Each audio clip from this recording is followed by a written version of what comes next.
Hi everybody, John Cena here, and welcome to FunKquest, back after our summer holidays, and we have an unusual British, I think, pastime to talk about today. First of all, Angela, can you tell me, our guest for today, where are you dialing in from? I am in Washington, D.C. Washington, D.C., that's where the White House is and all that stuff? Correct. So we have two Washingtons in the USA. We have the state of Washington on the West Coast, and then we have Washington, D.C. on the East Coast, which is where the White House and the Capitol and the Smithsonian and all of the seat of government stuff. And you've had a job which we're interested in, which is queuing. Yes. So if you're listening to this and you've ever been a snake charmer or an armpit sniffer or a Netflix watcher or any other unusual job, get in touch because we want to get you on the show. So you were a queuer, Angela. You stood in queue. Tell us what your job entailed. Yes. So I was a professional line stander for a company called Congressional Placeholding Services. And I'm a writer. I help authors. And like all good starving artists, you need some gig work. Yeah. And in Washington, D.C., in the days before Uber, one of the best, highest paying gig work jobs you could get was standing in line on Capitol Hill, mostly for lawyers and lobbyists who wanted to get into congressional hearings or Supreme Court cases. And my job was simply to stand in line and hold a place for somebody fancy. And it was huge. It paid $10 an hour, which was like, at the time, minimum wage was $5 an hour. So this job was like a boom. So to put that into perspective for British people listening, that's probably kind of like 23, 24 quid an hour. My biggest, most lucrative gig was standing in line for about 12 hours for the Anita Hill hearing. So Clarence Thomas was being nominated to be on the Supreme Court. He's now one of our longest standing Supreme Court judges. And at the last minute, it looked like he was going to lose that seat because there was an allegation of sexual harassment. And Anita Hill was this very high profile lawyer who was accusing him of sexual harassment. Everyone wanted to get into this. So journalists, lawyers, Congress people, this was the hottest. This is what DC is like inside baseball. It was the hottest ticket in town. Other people want to go to Beyonce concerts in DC. We want to go to hearings on the Hill. And so I got paid to stand in line overnight for like 12 hours. It was like queuing for a concert. There were very few seats and everyone wanted them. The rules of FunKquest are simple. Each Funkster selects one of 4 icons. Behind each icon is a question which may or may not have anything to do with the icon. The Funkster then has 1 minute to tell a story, tell a joke, or maybe even answer the question. Okay, so first question, you can pick a snake charmer, a surfboarding dog, watching some paint dry, or underwater golf. Well, the paint drying has a chair, and as a line stander, a chair was the one thing I wanted that I couldn't have. So I'm going to pick the paint drying chair. Excellent. How does this compare to other jobs you have had? I was able to write while I stood in line. So I actually got paid to do 2 jobs at once. So in that way, it was one of the best jobs I've ever had. I will say it was also extremely boring, often cold. Until 7 a.m., you had to stand outside in front of, like, if you guys can picture the U.S. Capitol, we were standing on the steps until 7 a.m. and then they would let us in and we'd make a beeline and you'd have to run. It was like a mad dash. Yeah. And then you'd go stand in front of the gallery or wherever the actual room. Being a writer, did you write on a legal pad with a biro, or whatever you call them, or did you have to lunk a typewriter around and click, click, click, click, click? I did not lug a typewriter around, but I was a journalism major in university, and they used to have these long, skinny reporter's notepads, and I had hundreds of them, and they were very easy to write standing up because they're designed for journalists. So yeah, we call them ballpoint pens and not biros, but I would have this long, skinny notepad, and I would write standing in line. Sometimes, though, I would edit. So sometimes I would take printed out pages on do you remember the dot matrix printers? Yeah, exactly. So I would print them out. So I'd get up extra early. So one thing we didn't talk about with this job is I had to get up super early. I would often have to get up at 2 or 3 o'clock in the morning. And then I lived at 23rd Street. Actually, I lived at 19th Street and I had to walk to First Street. So I had to walk 19 blocks through the city, past the White House, up to Capitol Hill in the middle of the night. And then I would get there and stand in line often from 2 or 3 in the morning until 9 a.m. Yeah. And then I would get relieved and I would be in class by 10 o'clock. So I would just take my reporter's notepad with me. I bet you the first thing you did on your dot matrix printer was tear off the sides.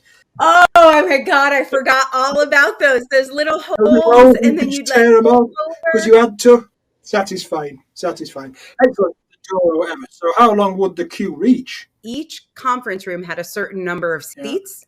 Yeah. And so what would happen is you'd have to get there really early and then somebody would come out and count off and then some people would leave. So most of the rooms had like 20 to 50 seats. Question 2, some professional mourners, fortune cookie writers, snake charmer, or an ice ship. Okay, I'm a writer, so I'll always pick the pen. Fortune cookie writer. What job do you aspire to do next? So I am a late diagnosed autistic person.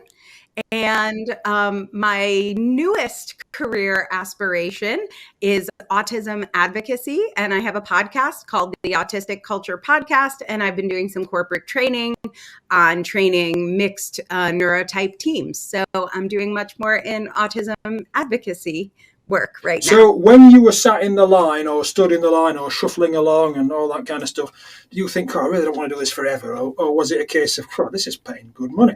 Well, I knew that was a temporary job. So I did that for about 3 years. And then I've made my career as a writer. My most recent book is called The Equalizing Quill, and it's about using generative AI to help autistic people with social communication challenges. Just about fits in on the time. Question 3, we've got, I don't know what it is, a panda, some professional bridesmaids. I don't know whether that is a group of people or a person that's asleep, so a mattress tester. Okay, I'm in Washington, D.C. We love our pandas at the National Zoo, so I'm going with the panda. Okay, how many other people do what you do? Was it like a community? You say it was a gig. What was the nature of the workforce? Yes. So there were about 200 people on this list, and what would happen is when a new gig would come up, they'd send an email to the whole list, and you had to be like the fastest to grab it. So gig type of thing. And what was the demographic? Students or anybody that wanted a few extra pesetas? They definitely recruited heavily. I was in university at the time, and most of the people I stood in line with were from university. Although I will say there were a few unhoused people in the line as well, which made for some interesting conversations. Is it still a thing? I mean, is it still a thing? As far as I know, that company is still around. Really? They are on Capitol Hill. They're on 2nd and A Street. I don't suppose that there's any way that technology can replace this. I don't think there is. I mean, you get a ticket number, I guess. Yeah, maybe they give you a ticket. You don't have to wait in line as long as we did back in the 90s. So. Question 4. Some cars, somebody in the snow, somebody testing a burger, or a mermaid? We'll go with mermaid. What's the most frustrating thing about the job? One thing was when the lawyer or the lobbyist would show up early, you wouldn't get paid. So the meetings would usually start at like 9 or 10. And sometimes there would be eager people that would show up at 7 or 8. So you were counting on money you didn't get. That was annoying. Yeah. Being outside in the rain, that was annoying. And then standing, because when you were outside, one of the things they gave you with the job was like this little cushion you could put on the ground and sit on. But once you were inside the Capitol building, you had to stand the whole time. They wouldn't let you like sit in the hallway. Why? I think it just looks unprofessional, like they're trying to be all, So, I mean, formal. It's about a year since the late Queen passed away, and that was obviously on the news all the time. And the queue to see the coffin was something like 36, People stood for days, right? Yeah. But you think, okay, well, it snaked all the way through central London. It was like, there was even a website that you could track where the queue was.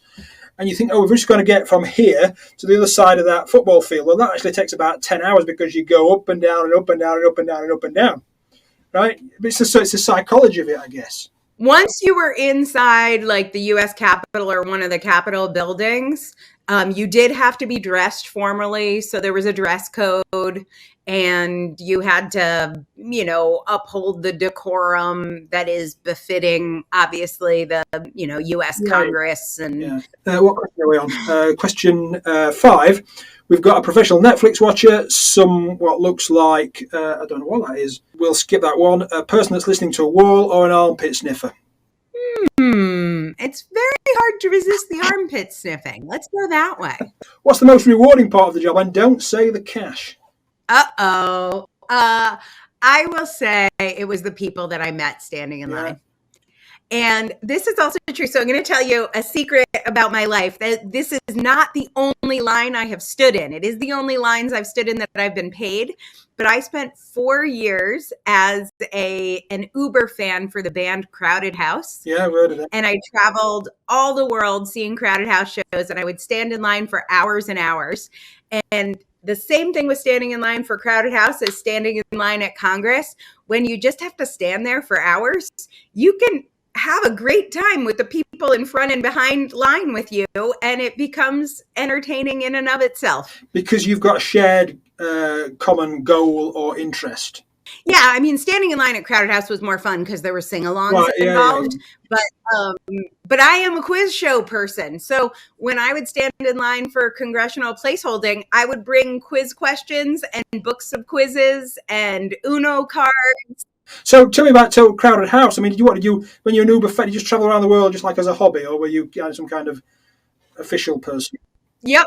So I am a ghostwriter. And that gives me a lot of flexibility. So even before remote work, I traveled around the world and I would write from wherever I was. One of the best jobs I ever had was I met a guy on the Paddington Express who was the head of marketing for Clark's Shoes. Yeah. And they were doing their 150th anniversary party, and I wrote a coffee table book for them. So Clark's Shoes paid me to travel all around the world. I would stand in front of Clark's Shoes and their shoe stores, and I would interview people about their first memories, often of their school shoes or what was their first memory of Clark's Shoes. And then we did this beautiful coffee table book, and wherever I went, I would time it with Crowded House concerts. Okay, just because it's you, Angela, because you're moving to Bristol and because we like you, you can pick any question you like. Let's go with under question 1, the scuba diver with something. Yes. How does this job use technology, which in the 90s might have been interesting? Yeah, we were pre-internet, but we did have email. And so you would have to check your email every morning. And if you wanted the job, oh my God, I'm going to date myself. You had to call in. So you'd get an email saying, hey, a job's available. But then you had to call an automated line. It was the way we used to have register for classes at university too. And you would claim your spot by dialing in. Oh my God, I'm so old. Why'd you do that to me? Okay, Angela, tell us how we can find out more about you, buy your books, buy your consulting services, and generally give you money. Fantastic. So my publishing company is called Difference Press. So it's like make a difference, differencepress.com. You could see some of the books I've worked on. And if you need writing help or assistance, track me down. You'll find all my social media links and stuff there, but Difference Press on most social media. And if you're a Crowded House fan, track me down and tell me your favorite Crowded House show.